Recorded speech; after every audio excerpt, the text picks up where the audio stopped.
Eto naman po mga bossing ko ang ating asin. Ang asin mga bossing ko ay isa sa mga subok na nagtataboy ng mga negatibo mga bossing. Marami tayong pwedeng gawin po dito mga bossing ko sa ating asin. Pwede nyo tong mga bossing ko lagyan mga bossing ko ng barya. Pero yung barya, mas maganda mga bossing ko ay hugasan nyo po muna. Kasi was po mga bossing ko na hindi natin nahugasan dahil kung sino-sino na po ang humawak ng ating barya, maaaring may kaakibat na po yan na kamalasan. Or kaya po ay maaaring kapag ginamit nyo sa pampaswerte ay hindi matutupad ko ano man ang hihilingin. Kaya mas maganda, hugasan nyo po muna at ibilad ito sa sinag po ng araw. Pagkatapos po niyan mga bossing ko, ay ilatag nyo lang po siyang ganyan mga bossing ko sa asin. At pagkatapos mag-wish ka ng mula sa inyong buong puso. Sabihin nyo po sa pamamagitan ng aking sipag at tiyaga, double time sa pagkayod at sa pananalangin ng time team, ay makakamit ko lahat ang aking mga pinapangarap.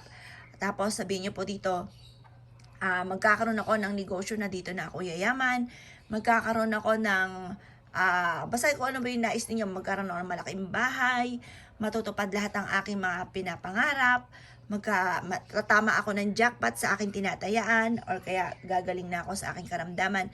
Basta mag-wish ka na ng mula sa inyo pong puso. Pagtapos nyo po mag-wish, ibilad nyo lang po ito mga bossing hanggang alas 8 lamang ng umaga. Pagkatapos ng alas 8 ng umaga, marami kayong pwedeng paglagyan nito. Pwede nyo siya ilagay sa likod ng pintuan ng main door, sa ilalim ng inyong higaan, sa may altar po ninyo, sa center table po ninyo, or kaya ipatong nyo lamang po sa tukador ninyo, sa kwarto po ninyo. Hihigop ang asin ng mga negatibong enerhiya na nagdudulot ng kamalasan po sa inyo. At ang bilog naman ay pabibilisin ang takbo ng magandang kapalaran, at ang silver ay itataboy ang mga kamalasan, at ang perang barya mga bossing ko ay magtatawag ng mga kasamahan po nila mga bossing.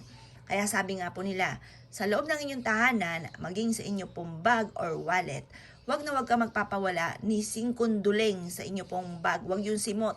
Kasi wala po siyang, kumbaga walang magtatawag ng swerte lalo na sa pera. Kung ikaw ay naniniwala at nais nyo po itong gawin, huwag na po kayong magpatumpik-tumpik pa.